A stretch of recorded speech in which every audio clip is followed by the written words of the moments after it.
¿Qué tal, oyentes? Espero que se encuentren bien.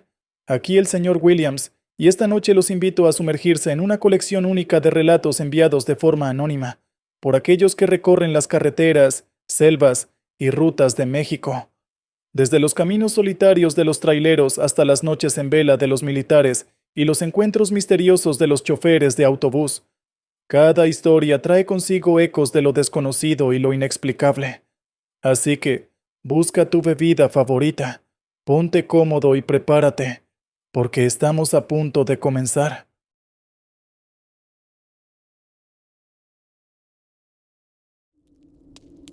Dicen que no hay dolor más grande que enterrar a un hijo. Y es verdad. Lo sé porque me tocó vivirlo. Me llamo Jorge, soy camionero. Y aunque he pasado años manejando de un lado a otro, lo más difícil de mi vida no lo viví en la carretera, sino en mi propia casa. Todo comenzó hace un año cuando perdimos a Sofía. Sofía era mi hija, la mayor. Tenía 16 años y aunque fue un embarazo que no planeamos, la amé desde el primer momento en que supe que venía. Claudia, mi esposa y yo, éramos muy jóvenes cuando ella nació. Apenas teníamos 20, pero le echamos ganas. Yo me metí a trabajar como camionero para poder sacar adelante a mi familia. Y aunque no fue fácil, siempre hice lo que pude para darles lo mejor. Con el tiempo también llegó Mateo, nuestro hijo menor, que ahora tiene 8 años. Pero Sofía, ella siempre fue especial. Era la niña de mis ojos. Hasta que una noche todo cambió. Sofía había salido a bailar con sus amigas. Yo estaba fuera en uno de esos viajes largos que me tocan cada tanto. Cuando llegué a casa esa madrugada, lo primero que vi fue a Claudia sentada en el sillón, con los ojos hinchados de tanto llorar. No me lo tuve que decir, lo supe de inmediato. Algo malo había pasado. Jorge, Sofía, tuvo un accidente, me dijo entre sollozos. Un taxi, un maldito taxi. Iba de regreso a casa cuando el coche chocó. Claudia no me lo había dicho antes porque temía que en mi desesperación yo acelerara el camión y tuviera un accidente. Prefirió contármelo personalmente. Dijo que Sofía iba en el asiento trasero, sin el cinturón de seguridad. Y cuando el impacto fue lo suficientemente fuerte, su cuerpo salió disparado por la ventana. Mi hija, mi niña, murió en el asfalto. No pude procesarlo en ese momento. Solo me quedé ahí, en shock, mirando a Claudia mientras me contaba lo que pasaba. Sentía como si todo lo que decía no fuera real, como si no me estuviera pasando a mí, como si Sofía fuera a aparecer por la puerta en cualquier momento, diciéndonos que todo era una broma. Pero no fue así. Mi hija estaba muerta. A partir de ese día nuestra vida se convirtió en un caos. Yo traté de mantenerme fuerte porque sabía que Mateo nos necesitaba. Claudia, en cambio, se derrumbó por completo. No volvió a salir de la cama. Apenas comía. Y Mateo, bueno, para ella, él dejó de existir. Todo lo que Claudia hacía era quedarse en nuestro cuarto, llorando y mirando fotos de Sofía. Era como si esperara que Sofía regresara en cualquier momento. Yo seguí trabajando porque alguien tenía que hacerlo, pero no podía hacerlo todo solo. Así que contraté a una mujer para que nos ayudara en la casa, sobre todo con Mateo. Era buena persona y poco a poco se ganó la confianza del niño. Pero cada vez que llegaba a casa después de estar en la carretera, sentía que las cosas se iban desmoronando más y más. Empecé a llevar a Claudia al psicólogo. No era fácil, pero poco a poco parecía estar mejorando, aunque muy lento. De vez en cuando lograba levantarse de la cama, pero todavía no era la misma. Yo pensaba que con el tiempo y con ayuda, tal vez lograría salir adelante, pero me equivoqué. Un día regresé a casa después de un viaje largo. Estaba cansado como siempre, pero lo primero que noté fue que la señora que nos ayudaba estaba esperando afuera junto con Mateo. Tenía una expresión extraña, como si algo malo hubiera pasado. Me acerqué a ellos y la mujer se quedó mirando con precaución. Señor Jorge, no sé cómo decirle esto, pero su esposa está actuando raro. Hoy se levantó de la cama, pero está hablando sola. ¿Qué? ¿Cómo que hablando sola? Le pregunté sin entender. Sí, está sentada en el cuarto de la niña y tiene una muñeca en las manos. Le habla como si fuera una persona y, bueno, a veces hasta se ríe. Un frío me recorrió el cuerpo. No sabía qué pensar. Claudia llevaba meses sin levantarse y de repente hoy había decidido hacerlo, pero hablando como una muñeca, eso sonaba muy extraño. Le pedí a la señora que se quedara con Mateo afuera y entré a la casa solo. Todo estaba en silencio, salvo por un murmullo que venía del cuarto de Sofía. Caminé hacia allá, con el corazón latiendo rápido en el pecho. No sabía qué me iba a encontrar, pero no estaba preparado para lo que vi. Cuando entré al cuarto, ahí estaba Claudia. Estaba sentada en la cama frente a una muñeca de esas de porcelana que siempre me han dado mala espina. Era grande, vestida con un vestido antiguo, y tenía ojos de vidrio que parecían seguirte a donde fueras. Claudia estaba hablando en susurros, pero no lograba entender lo que decía. De vez en cuando soltaba una risa suave, como si estuviera hablando con alguien que conocía muy bien. Me acerqué despacio, sin hacer mucho ruido. Cuando estuve lo suficientemente cerca, le puse la mano en el hombro. «Claudia, ¿qué estás haciendo?», le pregunté. Ella se detuvo un momento, y luego se giró hacia mí con los ojos llenos de lágrimas, pero una sonrisa en los labios. «Jorge, acabo de reencontrarme con Sofía». «¿Qué dices, mujer?», la solté, un poco más brusco de lo que pretendía. «Eso no puede ser. Los espíritus no se meten en muñecos. Eso es puro cuento». Ella me miró con los ojos grandes, llenos de emoción y lágrimas a la vez, como si realmente creyera lo que estaba diciendo. «No, Jorge, estás equivocado. Hay cosas que no entiendes. A veces, los espíritus pueden posesionarse de cosas materiales. Sofía ha elegido a esta muñeca para volver con nosotros. Es una bendición, un milagro», me dijo con la voz temblorosa, llena de emoción y desesperación al mismo tiempo. «¿No te das cuenta?». Está bien, Claudia, ya entendí», le dije con voz más suave, tratando de no agravar la situación. Me incliné hacia ella y le acaricié el brazo. «Vamos a calmarnos, ¿vale? Yo me encargo». Me alejé con cuidado, mirando de reojo a la muñeca que estaba ahí, sentada en la cama de Sofía como si nos observara. Se me heló la sangre, pero no podía perder el tiempo. Salí del cuarto y fui directo al teléfono. Llamé al psicólogo de Claudia explicándole la situación lo más rápido que pude. «Voy para allá de inmediato», me dijo y colgó. Pasaron unos 20 minutos que se me hicieron eternos.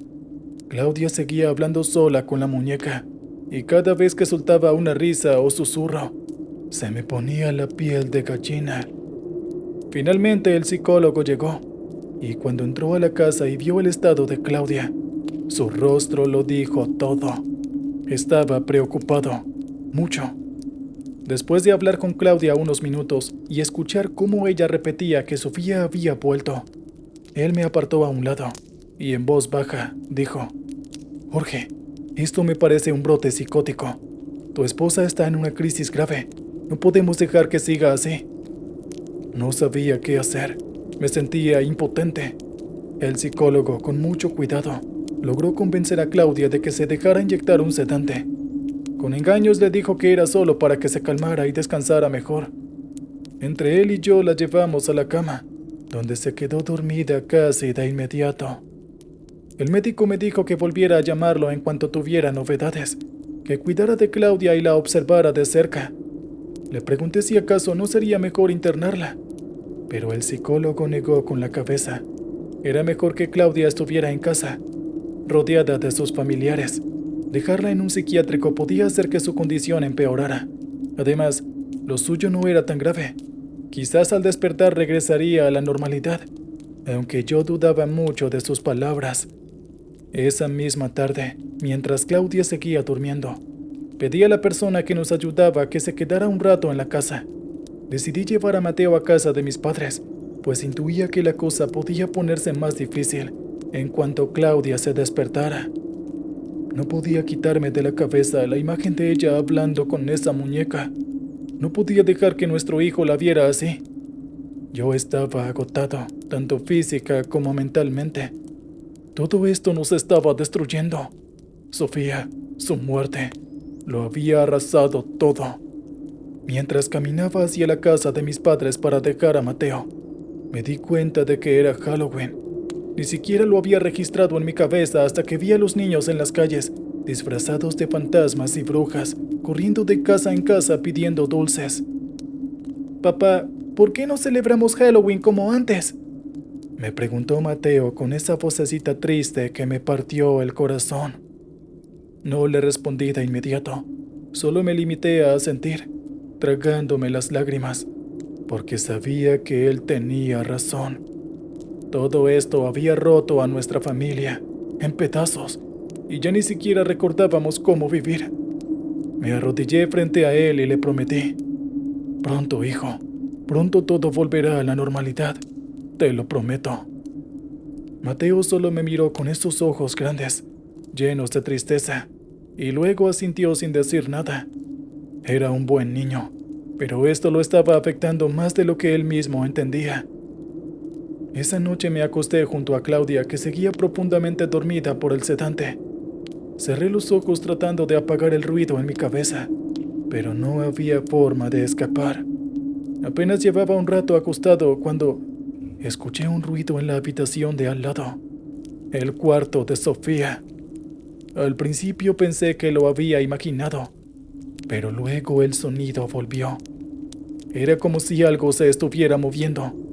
Me levanté con cuidado para no despertar a Claudia, pero en cuanto me puse de pie, ella abrió los ojos de golpe y me miró fijamente. «Es ella», susurró. «Sofía ha vuelto. Te lo dije. Hoy es Halloween, ¿verdad? La noche en que los muertos regresan a visitar a los vivos». «Claudia, no digas esas cosas. Son solo supersticiones». El ruido volvió a escucharse, más fuerte esta vez. Un escalofrío me recorrió la espalda, pero traté de mantener la calma. Caminé hacia la puerta del cuarto de Sofía y empujé lentamente la puerta. Y ahí estaba, la muñeca. Estaba acostada en la cama de Sofía, como si alguien la hubiera puesto ahí. Sentía un vacío en el estómago. Esa muñeca, yo la había guardado en el baúl con mis propias manos, esa misma tarde. No podía estar ahí. «Claudia, ¿tú pusiste a la muñeca en la cama?», le pregunté sin apartar la vista de la maldita cosa. «No», respondió desde el otro lado del pasillo, su voz firme, como si estuviera convencido de lo que decía. «Te lo dije, es Sofía». El silencio en la casa era tan denso que se podía cortar. Me acerqué a la muñeca con el corazón martillándome en el pecho.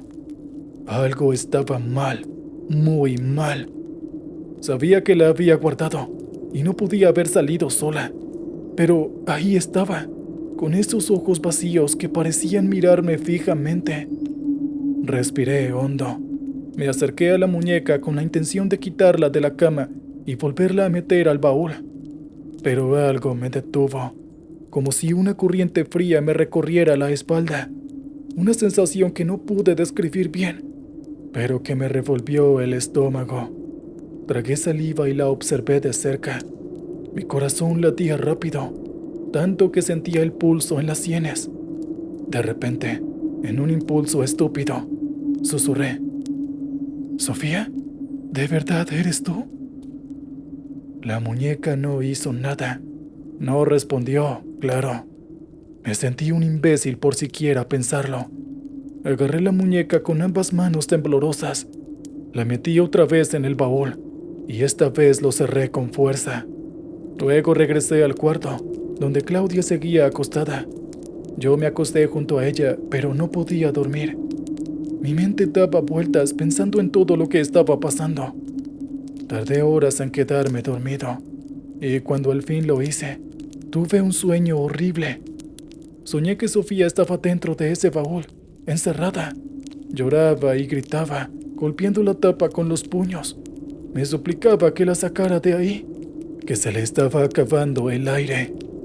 Y gritaba entre sollozos. Yo estaba paralizado.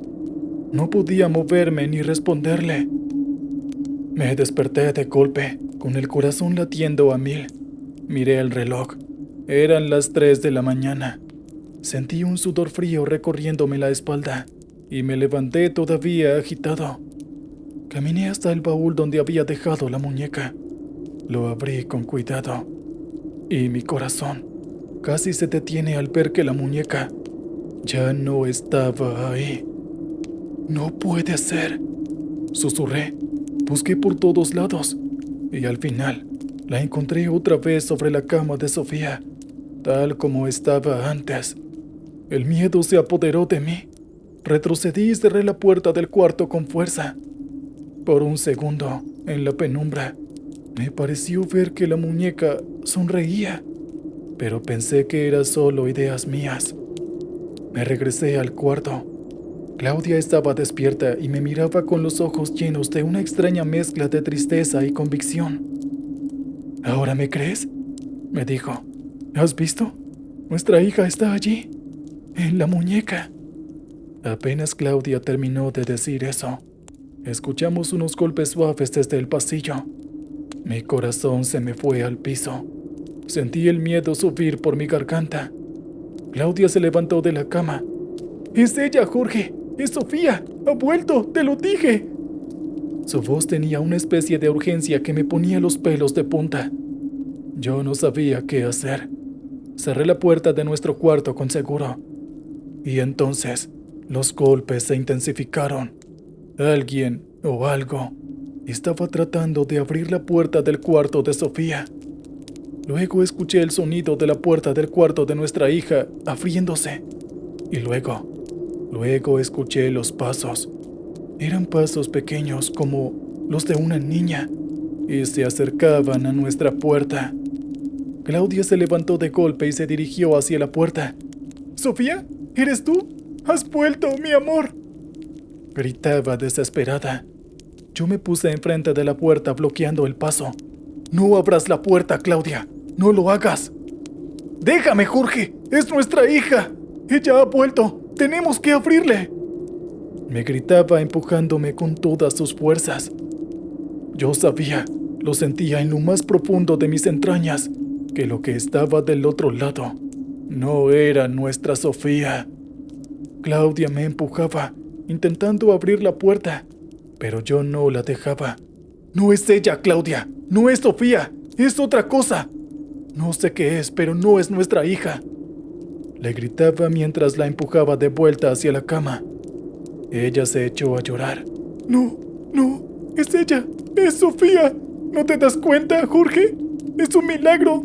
Está aquí. Nuestra hija está aquí». Pero yo no podía creerlo. Los golpes en la puerta empezaron a sonar de nuevo. Esta vez, más fuertes, más violentos. Era como si algo estuviera rasguñando la madera, intentando entrar a la fuerza. El sonido me helaba la sangre. Claudia seguía llorando, pero yo me senté a su lado y la abracé con fuerza intentando tranquilizarla. «Shh, ya, tranquila, le susurraba, aunque no podía tranquilizarme ni yo mismo. No sabía qué hacer. Los golpes seguían y el ruido de algo rascando la puerta era cada vez más fuerte. No sabía cuánto más aguantaría esa puerta. Pasaron los minutos más largos de mi vida y de repente todo se quedó en silencio. Claudia y yo nos quedamos quietos, esperando sin saber qué iba a pasar. Finalmente, luego de mucho tiempo, el amanecer empezó a iluminar la habitación. El ruido había cesado, pero yo no podía quitarme el miedo del cuerpo. Me levanté despacio. Dejé a Claudia dormida y abrí la puerta con cautela. No había nada. El pasillo estaba vacío. Me acerqué al cuarto de Sofía y lo abrí de un empujón. Todo estaba como siempre, pero la muñeca La muñeca había desaparecido. Busqué por toda la casa, abrí cada puerta, revisé cada rincón, pero no la encontré. Claudia parecía no recordar nada de lo que había pasado esa noche. Estaba tranquila, como si todo hubiera sido solo un mal sueño. Nunca volví a ver a esa muñeca. Nunca más tuve un encuentro así. Con el tiempo, Claudia fue mejorando poco a poco. Volvió a ser ella misma, aunque nunca volvió a mencionar a Sofía en esos términos. Fue como si todo lo que había pasado esa noche se hubiera borrado de su mente. Con el tiempo, logramos enfocarnos más en Mateo. Le dimos la atención que se merecía. Y aunque el dolor por Sofía nunca se fue, aprendimos a vivir con él. Pero yo nunca pude olvidarme de esa muñeca, ni de lo que pasó esa noche. A veces pienso que fue un espíritu, o tal vez algo peor. Algo que se aprovechó de nuestra vulnerabilidad para intentar entrar en nuestras vidas. No sé si fue una alucinación, un truco de mi mente, o algo sobrenatural. Pero sé una cosa con mucha certeza. Esa muñeca no era Sofía, y jamás volveré a permitir que algo así entre a mi casa. ¿Qué tal, oyentes? Espero que hayan disfrutado de las fiestas de Halloween. Muy bien, vamos con el siguiente relato. Nunca imaginé que iba a ser camionero. Desde pequeño siempre soñaba con andar rodando por las carreteras, con el viento fresco dándome en la cara y la libertad de estar lejos de todo el bullicio. Lo que más me gustaba era la idea de no estar encerrado en una oficina, ni cerca de las fábricas donde trabajaba mi jefe. Pero mi padre, él nunca estuvo de acuerdo con esa idea. Siempre decía que andar en la carretera era peligroso, que me podían asaltar o que un accidente acabaría conmigo. Decía que un hombre tenía que quedarse cerca de su familia, con los pies bien puestos en la tierra. Pero cuando cumplí 20 se me presentó una oportunidad que no pude dejar pasar. Me contrataron en una empresa transportista. Al principio me daba un poco de miedo, no lo voy a negar, porque todo lo que decía mi papá me daba vueltas en la cabeza. Pero cuando subí por última vez a ese camión, con su rugido poderoso y su olor a diésel, supe que ese era mi lugar. Me fascinaba sentir la potencia del motor, los kilómetros deslizándose bajo las llantas. Era una especie de libertad que no se comparaba con nada. Claro, como todo, tiene su lado malo. Hay noches frías, largas, y momentos en los que te sientes solo. Pero las cosas buenas superan a todo lo demás. Te acostumbras al silencio, al sonido constante del motor y al paisaje que cambia lentamente a lo largo del día. Algunas veces, al amanecer o al atardecer, te agarran en medio de la carretera y no hay otra cosa más hermosa. Pero como les digo, también hay días que no son tan buenos, y de todos esos días, ninguno se compara con lo que viví una noche de Halloween. Era el 31 de octubre de 2005. Lo recuerdo clarito. Me tocaba salir desde San Francisco con rumbo al este, un viaje que duraría 3 días si todo iba bien. Mis compañeros, los más viejos, siempre te cuentan historias. Que las brujas, que los fantasmas, que las cosas raras que pasan en las carreteras. Pero yo nunca les hice mucho caso. Esa mañana antes de arrancar, me encontré con José, uno de los camioneros más veteranos. Era un tipo simpático, costarricense, que siempre andaba con sus cuentos de terror. «Oye, Jorge», me dijo mientras le daba una calada a su cigarro. «Tú vas para allá en Halloween, ¿verdad?» «Sí, pero no me vengas con esas historias, que ya me las sé todas». José soltó una risa baja como si no me creyera. «No, hombre, no te lo digo por joder. Nada más que, bueno, la gente dice que en la noche del 31 de octubre a las 12 en punto, las puertas entre los vivos y los muertos se abren. A veces se ven cosas raras, ¿me entiendes?» Se acercó un poco más. «No te digo que sea peligroso, pero te puede dejar una impresión. Una que no se te quita fácil». «Bah, siempre es lo mismo contigo». Le respondí tratando de quitarle peso al asunto. De seguro no más quieres que me detenga en algún motel y me gaste la lana en una habitación. José soltó una carcajada más fuerte y sacudió la cabeza. Tú sabrás, Jorge. Yo solo te advierto. No andes por la carretera a medianoche, amigo. Le sonreí y me despedí con un golpe suave en el hombro. Ya tenía listo mi camión cargado hasta el tope. No iba a dejar que una superstición me detuviera. Subí a la cabina, encendí el motor y pronto ya estaba rodando por las calles de San Francisco, dejando atrás el ruido y el tráfico. La primera parte del trayecto fue como cualquier otro día. Pasé por Sacramento sin problema. Hice paradas en las gasolineras para comer algo rápido y estirar las piernas. Después continué hasta Reno, donde eché una cabeceada rápida en la cabina antes de seguir. Todo iba de maravilla como siempre. Eran las 12:30 de la noche cuando crucé el límite de Nevada y el paisaje empezó a cambiar. Los pueblos se hicieron menos frecuentes. Las luces de la carretera casi desaparecieron. Y todo a mi alrededor se fue oscureciendo cada vez más. Pensé en las palabras de José por un momento, pero las descarté rápidamente. Era un hombre grande ya. No me iba a dejar asustar por cuentos de viejos. Además, me sentí bastante bien. Estaba seguro de que podría manejar sin problemas hasta casi el amanecer. Mi plan era llegar a Salt Lake City antes de que el sol saliera para descansar un rato. Pero conforme avanzaba, el ambiente empezó a sentirse diferente. Había algo raro en el aire, aunque no supe qué era exactamente. A las 11:55 me vi rodeado de una oscuridad casi total. Apenas podía ver unos metros delante con tantas luces altas del camión. El cielo estaba completamente cubierto de nubes. Ni una sola estrella ni luna se asomaban. Y ahí fue cuando me di cuenta que ya estaba cerca de la medianoche. Justo cuando José me dijo que algo podía pasar. Miré el reloj en el tablero, 11:58. Solo faltaban 2 minutos para que se cumpliera esa maldita hora de la que tanto hablaban. Me reí nervioso como para sacudirme la incomodidad. No me iba a parar, no señor. La carretera estaba vacía y el único sonido era el del motor del camión. Pero por alguna razón me empezaba a sentir inquieto, como si algo estuviera mal, como si alguien o algo estuviera observándome desde el borde de la carretera. Casi sin darme cuenta reduje un poco la velocidad. El reloj marcó las 12 en punto, la medianoche. Tragué saliva y seguí conduciendo, pero entonces algo raro ocurrió. A lo lejos vi unas luces intermitentes. Pensé que podía ser un coche varado o alguien que había tenido un accidente.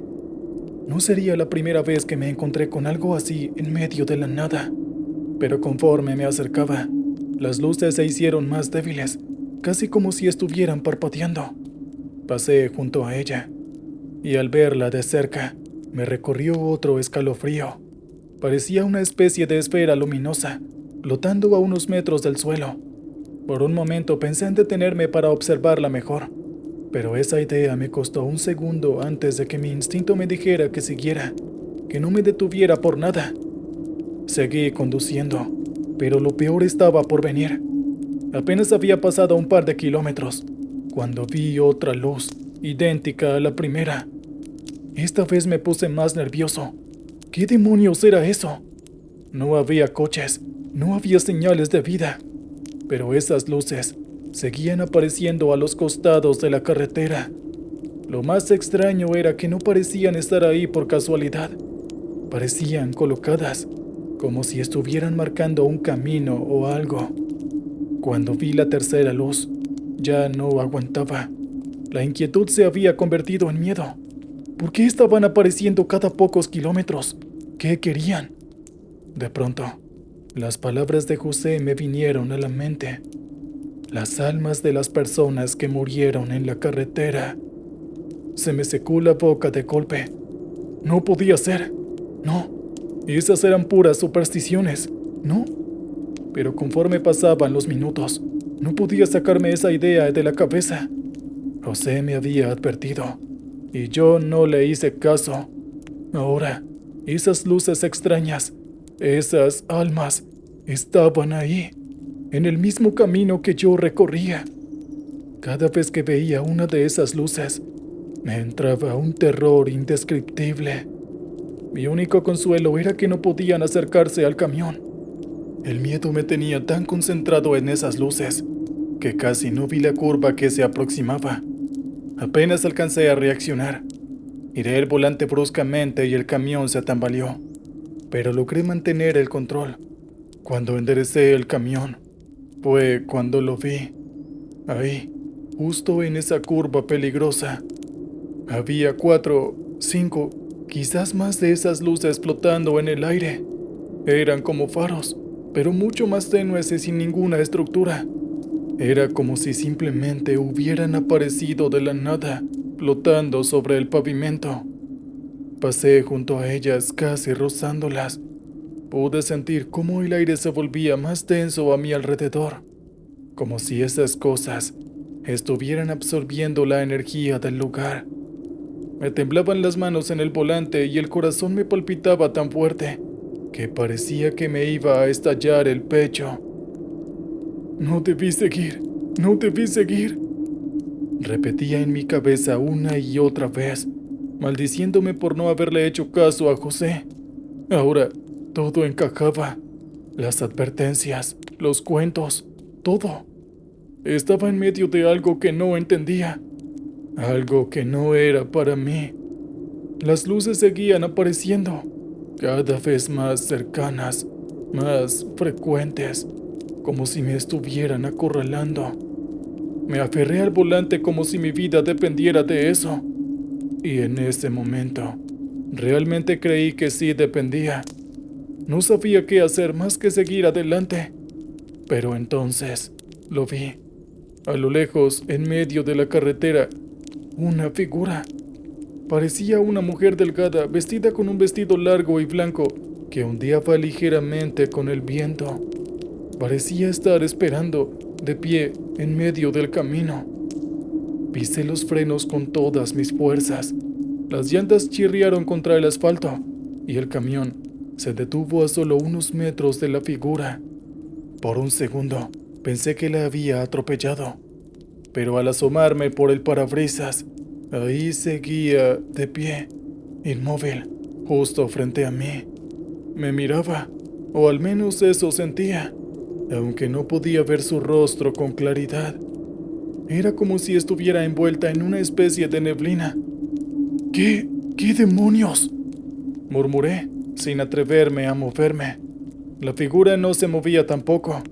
Estaba ahí como esperándome. Mis manos temblaban. Estaba tan cerca que podía ver cómo su vestido se movía al ritmo del viento. Y entonces la escuché. Una voz baja, apenas un susurro, pero clara como el agua. Pedía ayuda. No sabía si lo había escuchado en mi mente o si realmente lo había dicho. Pero el terror que me invadió no me dejó pensar bien. La figura seguía ahí, tan cerca que casi podía sentir su presencia, su frío, el mismo frío que había sentido desde hacía kilómetros. La voz repitió su pedido de auxilio, esta vez mucho más fuerte. De pronto, el camión comenzó a parpadear. Las luces del tablero, las del frente, todo comenzó a fallar. Me sentí atrapado. Sabía que tenía que hacer algo, pero el miedo me tenía paralizado. Entonces la figura dio un paso hacia mí. Un solo paso. Eso fue suficiente para que, sin pensarlo dos veces, metiera reversa y pisara el acelerador con toda mi fuerza. Las luces del camión volvieron a encenderse, y el motor rugió mientras me alejaba de esa cosa. Los neumáticos chirriaron mientras el camión retrocedía, y al alejarme lo suficiente, volví a ponerlo en marcha hacia adelante, esquivando a la figura. No me atreví a mirar hacia atrás. Sabía que no quería saber si me estaba siguiendo. Conduje lo más rápido que pude, viendo cómo las luces, esas almas, se quedaban atrás. No paré hasta que por fin vi las primeras luces de la ciudad en el horizonte. No sé cuánto tiempo pasó desde que me alejé de esa figura, pero cuando llegué a Salt Lake City, El reloj marcaba las 4 de la mañana. No quise parar en ningún hotel. Seguí hasta encontrar una estación de servicio. Estacioné el camión y me bajé, temblando y como una hoja. Me senté en una de esas bancas del lugar y me quedé ahí, respirando profundo, tratando de calmarme. Al final, cuando mi cuerpo dejó de temblar, no pude evitar pensar en lo que José me había dicho. Tal vez no me lo tomé tan en serio. Tal vez fue mi error. Pero ahora sé que hay cosas en las carreteras que no tienen explicación. Cosas que no deberían estar ahí, pero están. Ese 31 de octubre, aprendí que algunas historias no son solo cuentos.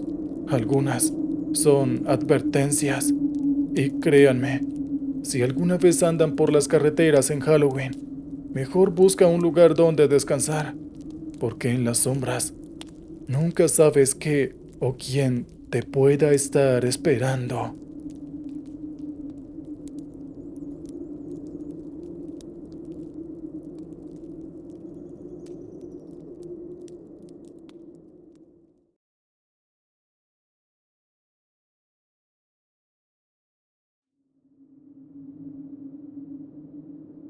Buenas noches, señor Williams. Soy un gran admirador de su canal y sus historias. Cada relato me atrapa más que el anterior. Por eso me animé a enviarle una anécdota que me contó un viejo amigo, algo inquietante que vivió en los años 90. Espero que le parezca tan escalofriante como a mí. Soy Santiago, un hombre común que ha trabajado toda su vida como conductor de autobuses en rutas largas. Llevo años en este oficio. He recorrido miles de kilómetros y he visto de todo, desde accidentes desafortunados hasta amaneceres espectaculares que te quitan el aliento. Pero lo que viví aquella noche es algo que no me atrevo a compartir a menudo, pues aún hoy me pone la piel de gallina. Era una noche tranquila. Había partido de la terminal con destino a un pequeño pueblo en la sierra, una ruta que me sabía de memoria. No era muy frecuentada, y en los trayectos de madrugada casi siempre iba solo, salvo por algún pasajero que subía al azar en alguna parada perdida. Aquel turno estaba particularmente solitario. Apenas 3 pasajeros ocupaban asientos dispersos. Al verlos al abordar, me parecieron personas normales. Una señora mayor, un joven con aspecto cansado, y una mujer de cabello oscuro que se sentó al fondo. Mientras avanzaba, la oscuridad rodeaba el autobús, y los árboles, enormes y densos, se asomaban como sombras al borde de la carretera. La radio no funcionaba bien, solo había estática, así que decidí apagarla y concentrarme en el sonido del motor y el ligero ronroneo de los neumáticos sobre el pavimento. Al pasar cerca de una curva cerrada, algo llamó mi atención. Una figura parada en el borde de la carretera, inmóvil, como esperando. No vi bien su rostro, pero algo en su postura me resultó inquietante. Frené por instinto y miré hacia la figura. Al enfocar bien mis ojos, me di cuenta de que era un hombre, vestido con ropa oscura y con un sombrero desgastado que le cubría gran parte de la cara. Levantó una mano lentamente, pidiendo una parada. Normalmente no suelo detenerme en medio de la noche para recoger a nadie en un tramo tan desolado, pero algo en su gesto me impulsó a detener el autobús. Cuando abrí la puerta, el hombre subió con movimientos lentos y pesados. No dijo nada, solo asintió y se fue hacia la parte trasera, sentándose junto a la mujer de cabello oscuro. Noté que el joven pasajero lo miraba fijamente, con una expresión de desconcierto, pero no le di mayor importancia. Cerré la puerta y reanudé el camino. Por un rato, todo pareció volver a la normalidad. La carretera continuaba sin incidentes y la oscuridad envolvía todo a nuestro alrededor. Sin embargo, algo comenzó a perturbarme, una sensación de incomodidad, como si alguien me observara con atención. Miré por el retrovisor y noté que la mujer de cabello oscuro también estaba mirando hacia el frente, con la mirada fija en mí. No movía un solo músculo, solo me observaba, sin expresión en el rostro. Intenté concentrarme en el camino, pensando que era solo mi imaginación, cuando escuché un ruido suave proveniente del fondo. Era un susurro, muy bajo, casi imperceptible, pero estaba seguro de que alguien estaba murmurando. Giré la cabeza para mirar a través del retrovisor nuevamente, y vi algo que me hizo estremecer. El hombre que había subido al borde de la carretera ahora estaba sentado al lado de la señora mayor, cuando minutos antes se había sentado junto a la mujer de cabello oscuro. Además, la anciana lo miraba fijamente, con una expresión tan extraña que no sabría describir. Por un segundo, pensé en detener el autobús y preguntar qué sucedía, pero una voz en mi cabeza me advirtió que siguiera conduciendo. Algo en la atmósfera de aquella noche me decía que no debía interferir. Pasaron unos minutos en silencio y los murmullos cesaron. Sentí un leve alivio, pero de repente el joven, que se encontraba en la parte media del autobús, se levantó y caminó hacia mí con pasos lentos. Cuando se acercó, me miró con ojos muy abiertos y con voz temblorosa me susurró: «Señor, ¿usted vio al hombre que se sentó al fondo?». Asentí, confundido, y antes de que pudiera decir algo más, el joven me miró fijamente, sus ojos llenos de miedo. «Yo estoy seguro de que subió otra persona antes, pero ahora hay alguien más sentado con nosotros. No lo vi subir». Al escuchar al joven, un escalofrío recorrió mi espalda. Giré mi cabeza disimuladamente hacia el fondo del autobús, intentando no parecer alterado. Ahí, en la penumbra, vi a la mujer de cabello oscuro y a la anciana, ambas mirando en la misma dirección, hacia un espacio vacío al lado de ellas, como si alguien invisible se sentara allí. El hombre que había subido en la curva, por su parte, ya no estaba. Me paralicé. Había visto claramente a ese hombre subirse al autobús, y también lo vi cambiar de asiento, pero ahora parecía haberse desvanecido sin dejar rastro. «¿Estás seguro de lo que viste?», le susurré al joven, tratando de encontrar alguna explicación lógica. «Sí, claro que sí», me dijo, asintiendo nervioso. Yo noté algo raro en sus ojos, parecían vacíos. Sin saber qué hacer, decidí seguir conduciendo. Las sombras de los árboles se extendían cada vez más densas a nuestro alrededor, y el silencio en el autobús era tan profundo que incluso el motor parecía haber bajado su sonido, como si algo o alguien estuviera absorbiendo todo el ruido. Sin embargo, apenas unos minutos después, el joven me susurró de nuevo, con voz temblorosa: «Señor, la anciana ya no está». Mis manos comenzaron a sudar en el volante. Miré por el retrovisor y pude ver que en el asiento donde antes estaba la anciana, solo quedaba su chaleco, cuidadosamente doblado. La mujer de cabello oscuro permanecía en su lugar, pero ahora tenía la cabeza gacha, mirando sus propias manos. Algo en ella se veía extraño, como si su piel hubiera palidecido y sus facciones se hubieran endurecido. Parecía ausente, perdida. «¿Qué está pasando aquí?», susurré, más para mí mismo que para el joven. Pero él solo me miró con los ojos llenos de terror, y su silencio me dio a entender que tampoco tenía respuestas. De repente, escuché un golpe en la parte trasera del autobús, como si alguien estuviera llamando desde afuera, pidiendo entrar. La carretera estaba completamente vacía. No había casas ni vehículos, y aún así, sentía esa presencia extraña acechando, pidiendo acceso al autobús. Con el corazón latiéndome a 1000 por hora, decidí no detenerme. Solo quería llegar al final de la ruta y dejar atrás lo que sea que estuviera ocurriendo. Los minutos pasaron y el silencio se volvió opresivo. Giré por una curva y al enderezar el autobús, Miré nuevamente hacia el retrovisor para ver a la mujer de cabello oscuro, pero ya no estaba. Ni ella, ni su chaleco, ni su bolso. Era como si nunca hubiera subido. Solo quedábamos el joven y yo, cada vez más inquietos, sin atrevernos a decir una palabra. ¿Qué fue lo que subió al autobús?, preguntó el joven, con la voz apenas audible. No supe qué responder. Mis manos temblaban sobre el volante, y aunque intentaba mantener la calma, sentía que en cualquier momento algo irracional podría apoderarse de mí.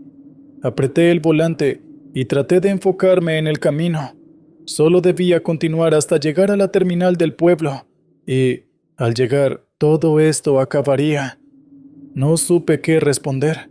Mis manos temblaban sobre el volante, y aunque intentaba mantener la calma, sentía que en cualquier momento algo irracional podría apoderarse de mí. Apreté el volante y traté de enfocarme en el camino. Solo debía continuar hasta llegar a la terminal del pueblo, y, al llegar, todo esto acabaría. Finalmente, después de lo que me pareció una eternidad, vi las primeras luces del pueblo. La sensación de alivio fue tan fuerte que casi me hizo llorar. Sin mirar hacia atrás, dirigí el autobús directo a la estación y me bajé rápidamente. Allí mismo, fui directo a la estación de policía para contarles lo que había ocurrido. No me tomaron muy en serio. Me miraron como si estuviera loco y, después de escuchar mi relato, me dijeron que me quedara un momento. Pensé que investigarían, que tomarían alguna acción, pero solo me llevaron a una sala para hacerme algunos análisis. Supuse que querían asegurarse de que no había consumido ninguna sustancia, aunque me costaba entender cómo podían creer que todo había sido un efecto de mi imaginación. Esa noche, al volver a casa, aún tenía el pulso acelerado.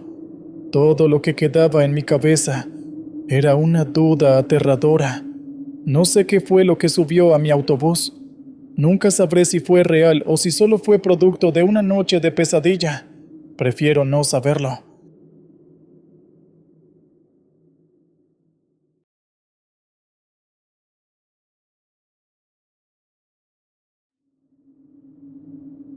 Buenas noches, señor Williams. Aquí le envío mi historia. Cuando uno vive años en la milicia, llega un punto en que el ruido de los disparos deja de hacer eco en la cabeza. No es que uno se vuelva insensible o deje de escuchar el sonido de las balas, sino que algo en el cuerpo se adormece. Se convierte en algo casi rutinario. Sin embargo, hay situaciones que ni siquiera esa costumbre puede mitigar. Hay cosas que uno no puede olvidar, por más que intente convencerse de que solo fueron delirios o una mala jugada de la mente en la oscuridad. Así fue mi historia. Era el norte de Chiapas, en pleno corazón de la selva. Los días eran largos y húmedos, y la vegetación tan densa que a veces la sensación era de estar ahogándote en un manto verde.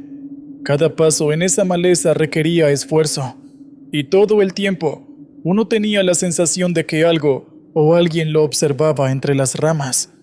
Un día, el comandante nos ordenó entrenar en un campo de tiro improvisado en medio de la selva. Era un claro donde se había montado un sitio para las prácticas de disparo, no más de una pequeña explanada de tierra rodeada de árboles y piedras apiladas a modo de cobertura. Se sentía como un sitio desolado, y a pesar del calor sofocante, había una frialdad en el aire que era difícil de explicar. Aquella tarde, después de varias horas de práctica, sentí un cansancio que calaba hasta los huesos. Me retiré un poco para sentarme junto a un árbol y tomar un respiro. No había nadie a mi alrededor en ese momento, o al menos, eso creía. Cerré los ojos un instante y me dejé llevar por el silencio entre las detonaciones lejanas de mis compañeros. Al abrir los ojos, la vi. Era una niña. No tendría más de 8 o 9 años, vestida con un simple vestido blanco, sucio y desgastado, como si hubiera estado corriendo en la tierra durante días. Estaba a unos metros frente a mí, con una pequeña pelota de trapo en las manos. Jugaba despreocupadamente, Ajena al estruendo de los disparos y al olor a pólvora en el aire, la miré fijamente, incapaz de entender cómo alguien así podía estar en medio de la selva, en un lugar tan apartado. Algo en mi mente me decía que no era posible, pero ahí estaba. Me levanté lentamente, intentando acercarme, y en ese momento, uno de mis compañeros, Jiménez, se aproximó a mí. Me miró extrañado y luego observó en la dirección en la que yo estaba viendo. «¿Qué miras?», preguntó con una ceja levantada. Señalé hacia la niña, pero para mi sorpresa, ella ya no estaba. No había dejado rastro alguno, ni una huella en el polvo, nada. «Acabo de ver a una niña. Estaba jugando justo ahí, con una pelota», le dije en voz baja, sintiéndome un tanto ridículo. Jiménez me miró con cara de pocos amigos y negó con la cabeza. «Estás loco, hermano. Aquí no hay nadie, y menos una niña. Si alguien se hubiera metido en el campo, todos la habríamos visto». Intenté convencerme de que había sido solo mi imaginación, quizá el cansancio. Sin embargo, esa noche, mientras descansábamos en las tiendas, me costó trabajo dormir. La imagen de la niña rondaba mi mente y, en lo más profundo, algo me decía que aquello no era una simple alucinación. Al día siguiente, cuando volvimos al campo de tiro, la atmósfera se sentía aún más densa. Mis compañeros lo notaron también, porque se movían inquietos, murmuraban entre ellos, como si sintieran el mismo peso invisible que yo. Sin embargo, nadie dijo nada en voz alta, al menos no hasta que escuchamos una risa. Era un sonido suave, casi como un murmullo, pero cargado de una especie de alegría que se sentía fuera de lugar en ese entorno. Era la risa de una niña, la misma que había visto el día anterior.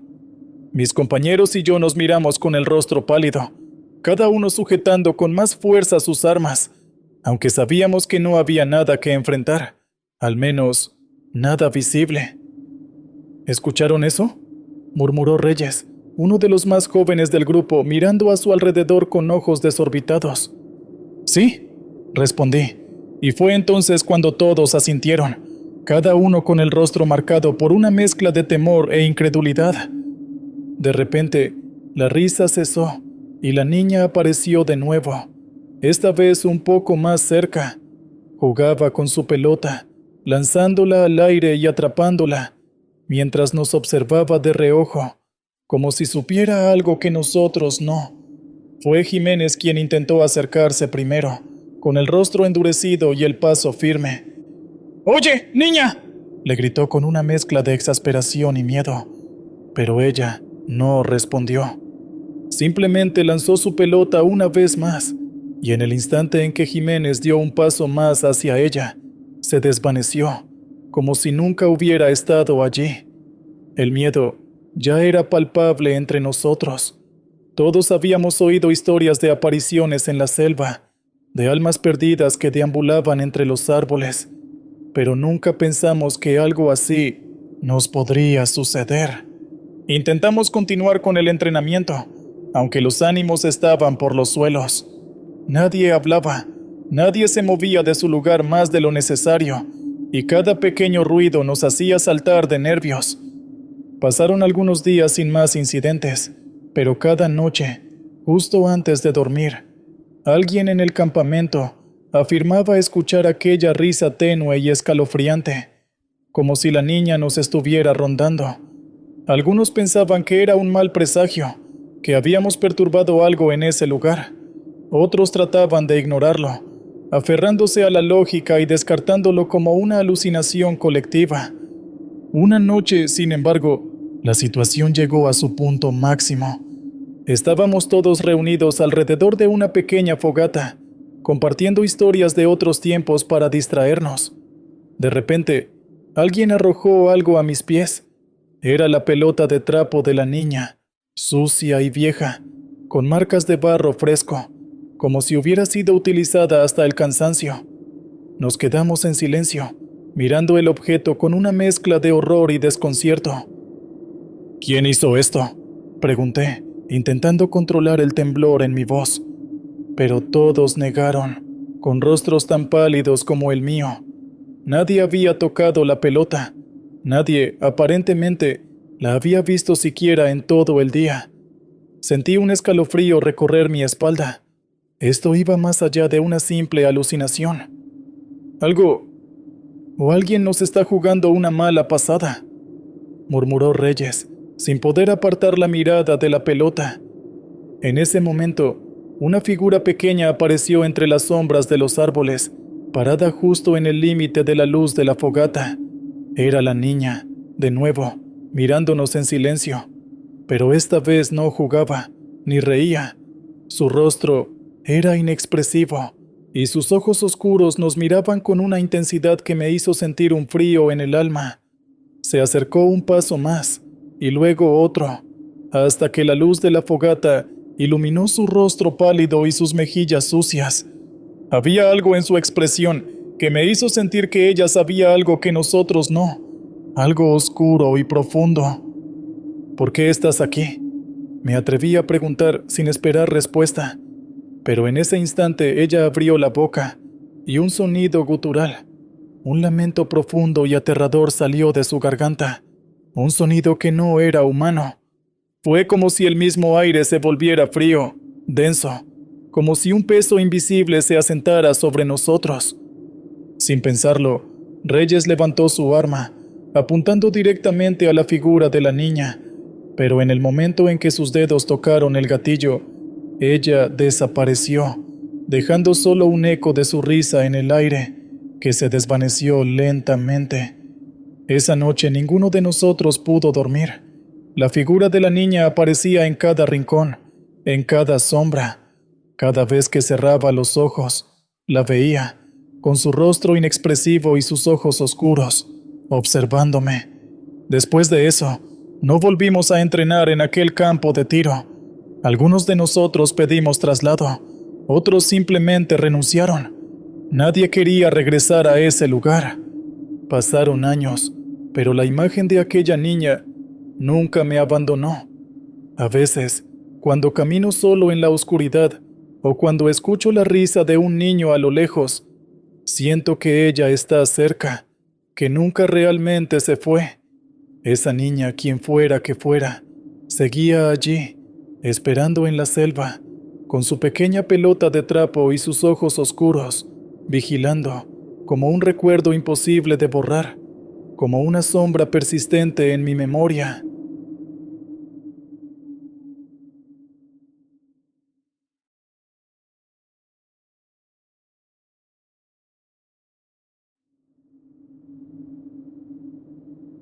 ¿Qué tal, oyentes? Espero que se encuentren bien. Continuamos con la siguiente historia enviada por alguien anónimo. Las noches en la selva son traicioneras. Lo aprendí de la forma más amarga. Alguien que no ha pasado semanas en la jungla podría imaginar que la oscuridad es lo único que se encuentra allí, pero no es así. La noche es una entidad viva. Respira junto a nosotros, acecha en cada rincón de la espesura y se desliza entre las sombras de los árboles. Y entre ese entorno extraño y opresivo, hace poco, comencé a ver algo que cambió mi vida para siempre. Hace ya varios años que me uní al ejército. Crecí en una familia sencilla, con principios claros y mucho trabajo en las manos. Mi hermano y yo siempre estuvimos muy unidos, compartiendo el mismo sueño de hacer algo más, de servir y proteger. Él se alistó primero, siendo mayor que yo por un par de años. Cuando lo perdimos en un despliegue en el norte, sentí que una parte de mí se fue con él, pero decidí seguir sus pasos, honrar su memoria. Pensé que enfrentarme a esos mismos escenarios me ayudaría a sanar, a entender. ¡Qué ingenuo fui! Hace unas semanas, me asignaron a una operación en una región selvática del sur, cerca de la frontera, donde teníamos reportes de grupos armados moviéndose por la zona. La selva siempre había sido territorio hostil, incluso para nosotros, y estar allí era como caminar sobre cuchillas, siempre en alerta. Había escuchado rumores entre los veteranos sobre las cosas extrañas que sucedían en esas tierras, pero nunca les presté mucha atención. Al principio, todo parecía normal, al menos dentro de lo que puede ser normal en un despliegue de patrullaje constante en la oscuridad, pero luego comencé a verlo. La primera vez fue una noche cualquiera. Estábamos en formación revisando el perímetro. Yo avanzaba en silencio, atento al más mínimo ruido, cuando de pronto, a unos metros de mí, vislumbré una figura familiar en medio de la maleza. Parpadeé varias veces, seguro de que mi mente me estaba jugando una mala pasada, pero él seguía ahí, quieto, observándome. Aún puedo recordar cómo el frío recorrió mi espalda cuando reconocí su rostro. No puede ser, murmuré, apenas conteniendo el aliento. A pesar de los años, lo habría reconocido en cualquier lugar. Allí, en medio de la vegetación, con la luna apenas iluminando su silueta, estaba mi hermano. Llevaba su uniforme, el mismo que yo recordaba de la última vez que lo vi partir en aquella misión que le costó la vida. Tenía los ojos oscuros, penetrantes, pero no reflejaban vida. Su expresión era dura, como si estuviera enojado, como si tuviera algo que decirme y no pudiera. «Hermano», susurré, avanzando lentamente hacia él. Pero antes de que pudiera acercarme, él levantó la mano, como diciéndome que me detuviera. Abrió la boca y, aunque no pude escuchar su voz, entendí las palabras que formaban sus labios. «No sigas». Fue entonces cuando me di cuenta de que estaba tratando de advertirme de algo. Esa noche no dije nada a los demás. Pensé que había sido solo un espejismo, un reflejo extraño de mi mente perturbada por el cansancio. Sin embargo, esa misma imagen se repitió las noches siguientes, y cada vez su expresión era más grave, sus ojos más sombríos. Una de esas noches me encontraba de guardia con Sánchez, un compañero veterano que llevaba más tiempo que yo en el servicio.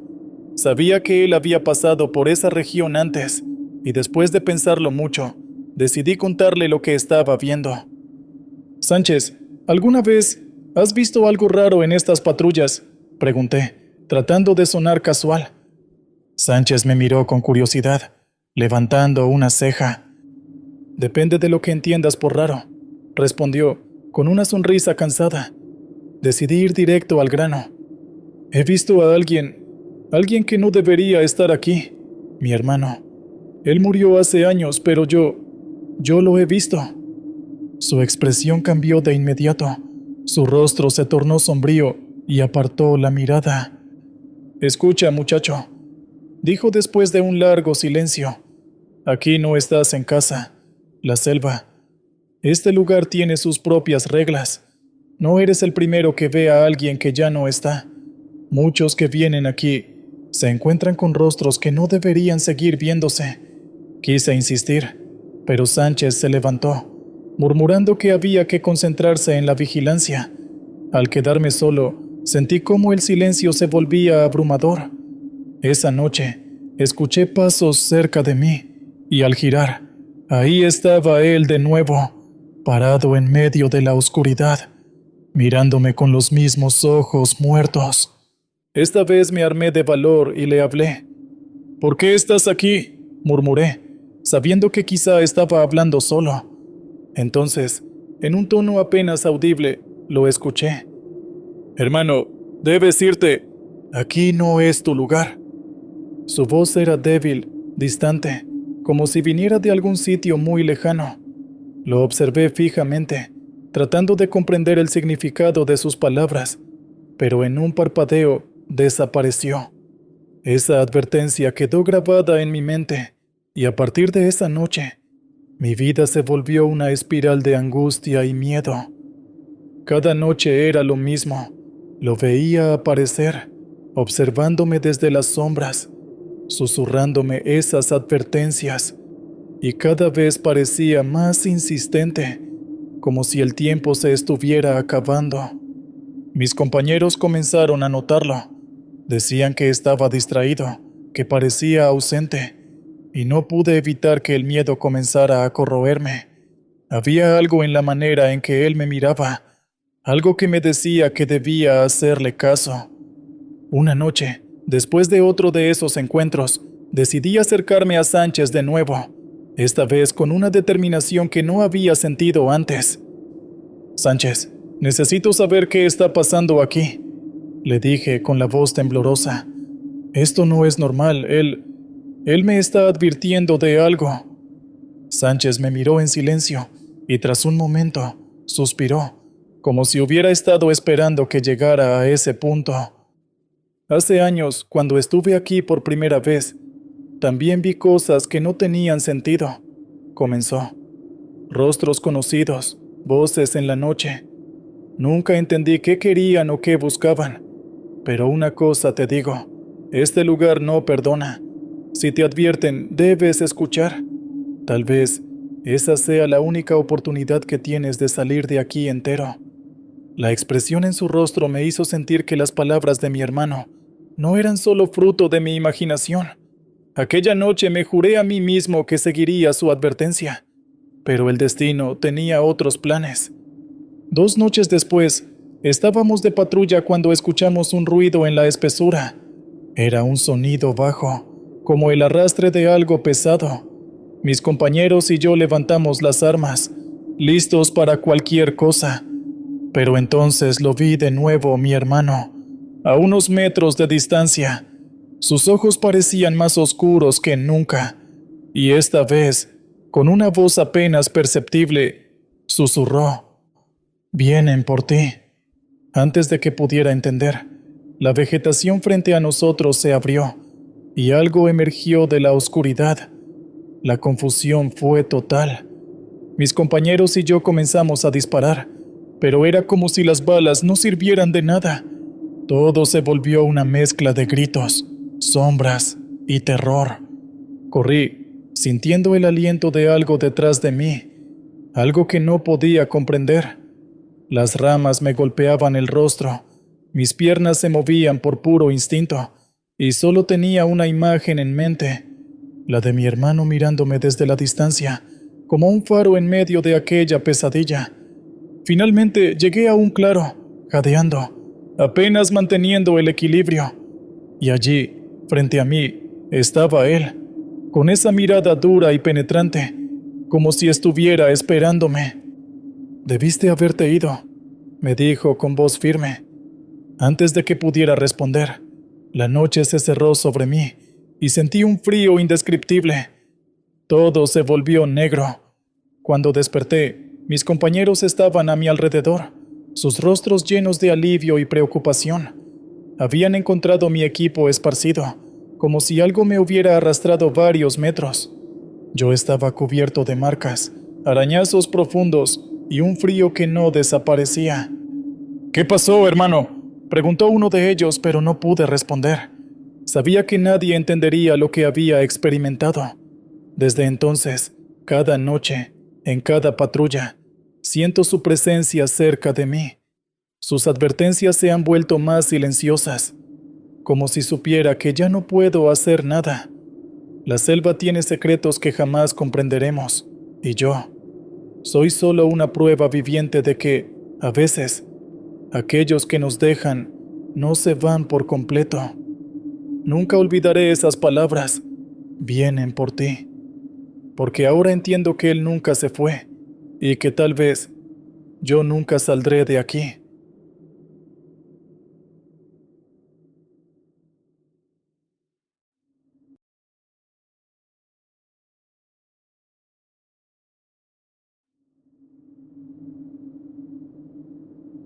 La primera vez que lo vi fue en la frontera sur de Chiapas, donde la selva se cierra sobre sí misma como un puño que aplasta el aire, dejando solo un húmedo silencio cargado de misterio.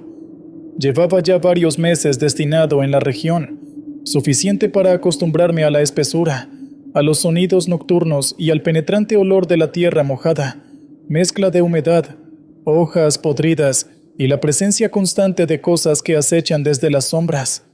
A diferencia de los demás, Yo no creía en las historias que se contaban. Para mí, lo inexplicable siempre tenía una explicación. Había llegado a esta vida militar después de perderme por completo en la civil. ¿Por qué decidí enrolarme?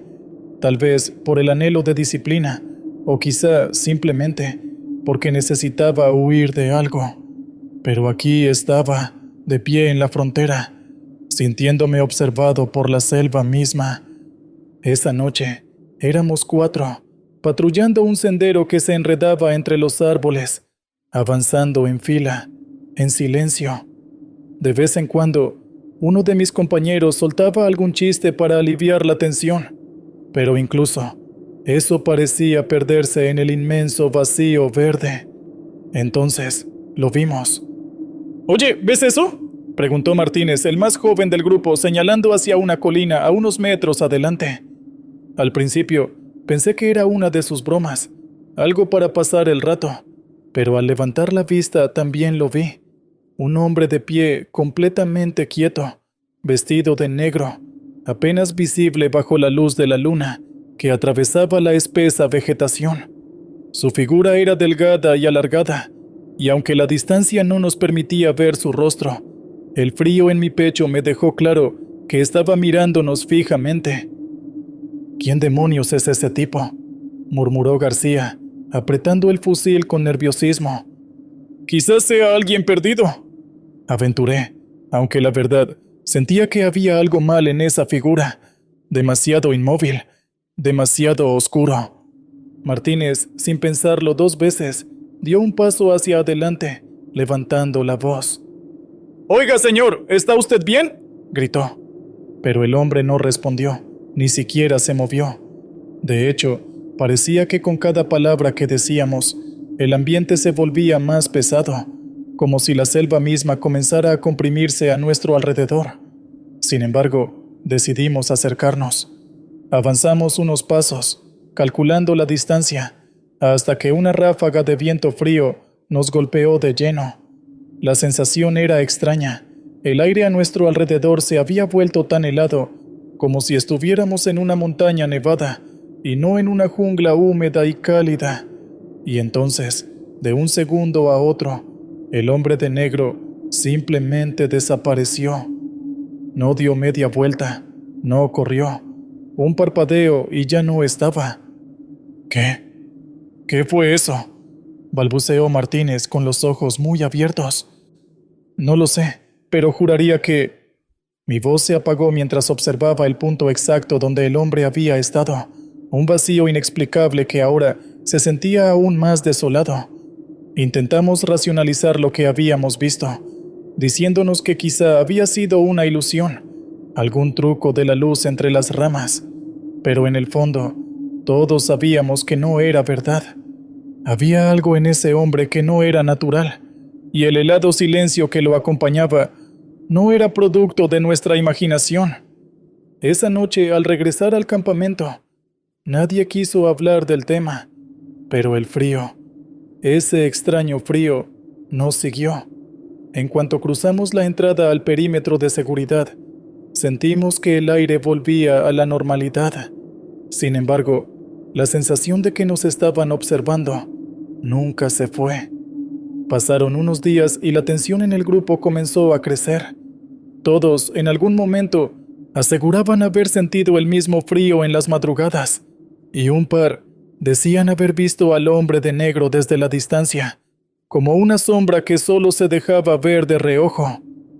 Hasta que una noche, mientras estábamos en la guardia, alguien gritó: «¡Es él, el hombre de negro!». Escuché a uno de mis compañeros, en un tono que mezclaba miedo y desesperación. Corrí hacia él, seguido por el resto del grupo, y lo vi apuntando hacia la maleza, temblando como si estuviera atrapado en un invierno feroz. Cuando me acerqué, entendí por qué. Allí estaba de nuevo, el hombre de negro, a unos cuantos metros de nosotros. Esta vez parecía más cerca. Podíamos ver la sombra de su rostro, aunque de alguna manera no era posible distinguir sus rasgos. Solo sus ojos, si es que eso eran, parecían 2 abismos infinitos que reflejaban la oscuridad misma. Vámonos. No deberíamos estar aquí, murmuró García, dando un paso hacia atrás, tratando de alejarse. Sin embargo, el hombre permaneció inmóvil, observándonos con esa quietud perturbadora que helaba hasta los huesos. ¿Qué quieres?, grité, quizás por el impulso de quitarme el miedo de encima. Pero no hubo respuesta. En cambio, su figura comenzó a desdibujarse lentamente, como si el mismo viento que lo rodeaba lo estuviera deshaciendo. Al regresar al campamento, los superiores no creyeron nuestra historia. Nos tacharon de supersticiosos, de estar agotados y sugestionados por la soledad de la selva. Pero en los días siguientes, otros soldados empezaron a contar experiencias similares, relatos de un hombre vestido de negro, siempre distante, siempre rodeado por un frío inexplicable. La situación se tornó más seria cuando uno de los compañeros, un joven llamado Herrera, desapareció sin dejar rastro. Era de madrugada y él estaba de guardia. Nadie escuchó nada, ningún grito, ningún disparo. Simplemente se desvaneció. Al día siguiente, en el sitio donde se suponía que había estado, solo encontramos su linterna tirada en el suelo, aún encendida. Después de eso, el ambiente en el campamento cambió. Ya no era solo el miedo a una posible amenaza externa. Ahora, había una presencia en el aire, algo que nos observaba, que acechaba en la oscuridad. Algunos comenzaron a hablar de espíritus, otros de maldiciones antiguas de la selva, pero nadie mencionaba al hombre de negro directamente, como si el solo hecho de nombrarlo lo invocara. Fue entonces cuando decidí tomar el asunto en mis propias manos. Junto con Martínez y García, organizamos una patrulla nocturna para intentar descubrir qué era lo que estaba sucediendo. Sabíamos que estábamos arriesgando nuestras vidas, pero la desesperación nos había ganado. Aquella noche seguimos los rastros de lo que parecían ser pisadas en la selva, pequeñas huellas que se perdían y reaparecían entre la maleza. Finalmente, llegamos a una especie de claro, iluminado por la luna llena.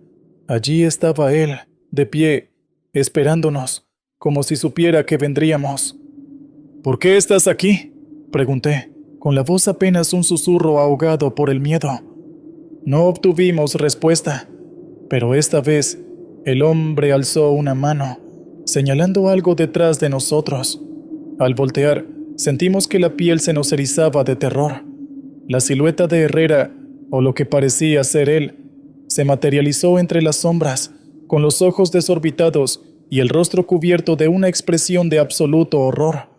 Su boca estaba abierta, como si estuviera gritando, aunque no producía sonido alguno.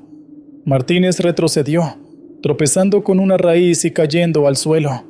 García y yo nos quedamos paralizados, incapaces de movernos, mirando aquella escena dantesca. Y entonces, Herrera comenzó a avanzar hacia nosotros, de una forma antinatural, arrastrando los pies, mientras sus ojos seguían fijos en el vacío. «¡Esto no puede ser!», susurró García, apretando su fusil, aunque sabía que no serviría de nada. De pronto, el hombre de negro comenzó a desvanecerse, y con él, la figura de Herrera también desapareció, como si se los hubieran tragado las sombras mismas de la selva. Cuando regresamos al campamento, ninguno de nosotros habló. Nos miramos con la certeza de que habíamos presenciado algo que nunca debió ser visto, algo que nos marcaría para siempre. A la mañana siguiente, el superior nos llamó, preguntándonos qué habíamos encontrado. No supimos qué responderle. ¿Cómo explicar lo que no tiene explicación? Tan solo le dijimos que no encontramos nada, pero que no volveríamos a patrullar solos esa área. Desde entonces, el hombre de negro no volvió a aparecer ante nosotros, pero aún hoy, cuando pienso en aquella figura inmóvil, en el frío que lo acompañaba y en los ojos vacíos de Herrera, siento como un escalofrío me recorre el cuerpo. Supe entonces que hay cosas en la selva que deben permanecer en el olvido, cosas que los hombres no pueden entender y mucho menos enfrentar. Nunca regresé a esa región, pero a veces, en las noches frías, puedo sentir de nuevo el peso de esa mirada fija en mí, como si el hombre de negro aún estuviera observándome, esperando el momento adecuado para volver a aparecer. Porque en la frontera, en el límite entre lo real y lo desconocido, las sombras nunca se desvanecen del todo. Y quizás, algún día, ese frío inexplicable volverá a buscarme, arrastrándome de regreso a la oscuridad,